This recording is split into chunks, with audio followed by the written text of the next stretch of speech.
بسم اللہ الرحمن الرحیم۔ السلام علیکم ورحمۃ اللہ وبرکاتہ۔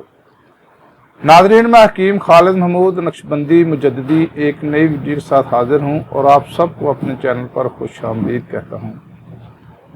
ناظرین، چینل کو سبسکرائب کریں اور بیل آئیکن دبا دیں تاکہ آپ کو ویڈیو کا نوٹس مل سکے۔ وَإِذَا مَرِضْتُ فَهُوَ يَشْفِينِ، جب بھی میں بیمار ہوتا ہوں وہی اللہ شفا دیتا ہے۔ شفا دینے والی اللہ کی ذات ہے۔ دعا کھانے سے پہلے یہ دعا لازمی پڑھ لیا کرے، اللہ تعالیٰ اس دعا میں شفا رکھ دیتے ہیں۔ ناظرین، طریقہ طب اپنائیں، ہربل ادویات کا استعمال کریں اور سائیڈ افیکٹ سے محفوظ رہیں۔ ناظرین، آج کا میرا موضوع ہے تلا۔ کچھ لوگ ذہنی طور پر ایسے سیٹسفائیڈ ہوتے ہیں کہ صرف تلا لگانے سے جو ذوف با کے مریض ہیں وہ ٹھیک ہو جاتے ہیں۔ ایسا ہرگز نہیں ہے۔ دیکھیں، تلا ایک ایسی چیز ہے، اس کو تیل سمجھ لے کہ یہ ایک تیل ہے، مختلف روغن میں کچھ دعائیں اس میں شامل کر کے یہ تلا بنایا جاتا ہے۔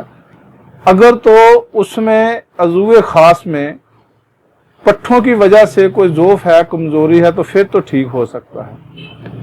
اگر اندرونی طور پہ کوئی بیماری ہوگی، اس میں میں نے کافی ساری ویڈیو بنائی ہیں، دل، دماغ، جگر، خصیے، معدہ، گردے، مثانہ، ان کسی بھی عضو میں کوئی خاص ایسا نقص پڑ جائے، کوئی پیچیدہ نقص پڑ جائے جس کی وجہ سے ذوف با میں کی شکایت ہو سکتی ہے، تو آدمی سمجھے کہ صرف میں تلا لگاؤں اور میں ٹھیک ہو جاؤں، ایسے نہیں ہے۔ اور ہارٹ کے پیشنٹ جو ہیں، دل کے مریض ہیں، ان کی کچھ ایسی ادویات ہیں جو کہ انتشار کو کم کرتی ہیں، اور وہ اگر کہیں کہ میں صرف تلا لگا لوں تو میں ٹھیک ہو جاؤں گا، ایسا بالکل نہیں ہے۔ اس کو اندرونی طور پر بھی دوائی کا استعمال کرنا ضروری ہے اور بیرونی طور پر بھی، دونوں طریقوں سے وہ علاج کرے گا تو پھر اس کا علاج ہو سکتا ہے۔ اگر وہ اگر بیرونی نقص ہوگا تو صرف اندرونی دوائی کھائے گا تو پھر بھی وہ ٹھیک نہیں ہوگا۔ اگر وہ اندرونی نقص ہے تو بیرونی طور پر دوائی استعمال کرے گا تو پھر بھی مرض نہیں جاتا۔ تشخیص کرا کے علاج کرائیں، وہ آپ کے لیے بہت ہی بہتر ہے، مفید ہے۔ تو جو میں آج آپ کو تلا بتانے لگا ہوں، اس کے بہت سارے فوائد ہیں۔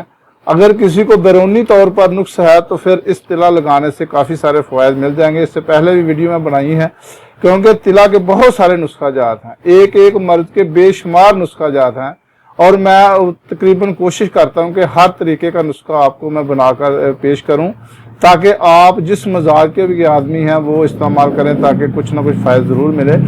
اس میں جو اجزاء ہیں وہ ہے سمل فار، یہ سینکھی کو کہا جاتا ہے، جس کو ہم کہتے ہیں کہ زہر۔ سمل فار سفید، یہ 1 تولہ، پارا 1 تولہ، کرمفل جس کو لونگ کہا جاتا ہے، یہ بھی 1 تولہ، کرم مکمل، یہ خراتین جس کو آپ پنجابی میں گنڈوئی بھی کہتے ہیں، زلو، یہ بھی 1 تولہ، تینوں چیزیں یہ 2 تولہ لینی ہے۔ ذرا ری تیلنی مکھی بھی، یہ آپ بازار سے جب سٹور سے کہیں گے وہ تو آپ کو دے دیں گے۔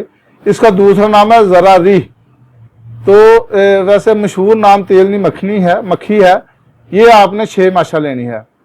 زعفران 1.5 تولہ، روغن کنجد، یہ تلوں کا تیل، یہ بوقت ضرورت لگے، جتنی بھی آپ کو ضرورت ہے بقدر ضرورت آپ اس کو استعمال کریں۔ تمام دعائیں لے لیں، اس کو کوٹ لیں، کوٹنے کے بعد اس کو اچھی طرح یہ جو روغن ہے، تلوں کا تیل ہے، اس میں اتنا ملانا تاکہ یہ صرف گولی بنانے تک، یہ زیادہ اگر ڈالیں گے تو گولی نہیں بنے گی، تو اس کی گولیاں بنا لیں۔ اس کو پھر اس کے بعد خشک کر لیں۔ تو ایک طریقہ ہوتا ہے کہ ایک آتشی شیشی ہوتی ہے، آتشی شیشی میں دعاؤں کو ڈالا جاتا ہے، اور شیشی کے منہ کے آگے کسی گوڑی کے یہ بال لگا دیتے ہیں، اور اس کو ایک گڑھا کھود کے اس کے اوپر الٹی کر کے اس کے اوپر پھر اس کے اوپرے لگائے جاتے ہیں، آگ لگائی جاتی ہے، پھر نیچے اس کے ایک برتن رکھا جاتا ہے، پھر وہ اس میں جو روغن ہے وہ نکلتا ہے۔ یہ آتشی شیشی سے جو اگر کسی کو نہ سمجھ آئے تو جو نزدیک ترین حکیم ہوگا اس سے آپ سمجھ لیں، نہیں تو مجھے کال کر کے آپ پوچھ لیں کہ یہ کیسے آتشی شیشی سے آپ نے روغن کو کھینچنا ہے۔ وہ روغن آپ کھینچے، اس کے بعد جب وہ جتنا روغن نکلے اس کے بعد آپ نے شیر کی چربی لینی ہے، نر شیر کی، یہ پنسار سٹور سے مل جاتی ہے 1 تولہ، اور سانڈے کی چربی 1 تولہ لینی ہے، وہ اس میں مکس کر لیں۔ اب اس کا جو طریقہ کار ہے، یہ صرف 2 رتی آپ نے لینا ہے، حشفہ اور 7۔ حشفہ جو ہیڈ کو کہتے ہیں، 7 نیچے والے اس کو کہتے ہیں، یہ چھوڑ دینا ہے۔ اس کے بعد تمام عضوے خاص پر اس کو مالش کرنی ہے، اور اس کے اوپر آپ نے پان کا پتا باندھ دینا ہے۔ اگر تو ہلکی فنسیاں نکلیں تو پھر تو کوئی بات نہیں، اگر زیادہ فنسیاں نکلیں تو پھر اس کو ترک کر دیں۔ یہ جو پھر تلا نا، اس کو استعمال نہ کریں جب تک کہ وہ فنسیاں ٹھیک نہ ہو جائیں۔ جب فنسیاں ٹھیک ہو جائیں اس کو اگر زیادہ نکلے تو پھر روغن چنبیلی اوپر لگائیں۔ جب روغن چنبیلی لگائیں گے تو وہ جو فنسیاں وہ بالکل ٹھیک ہو جائیں گی۔ جب وہ ٹھیک ہو جائیں تو اس کے بعد پھر یہ اپنا تلا استعمال کریں، تو انشاءاللہ تعالیٰ اس کی یہ ذوف ہے، ذوف بعد جس کو کہا جاتا ہے، اگر سستی ہے، کجی ہے، نرمی ہے، ڈھیلا پن ہے، ان تمام امراض کے لیے تلا بہت ہی مفید ہے۔ خدا حافظ، السلام علیکم ورحمۃ اللہ وبرکاتہ۔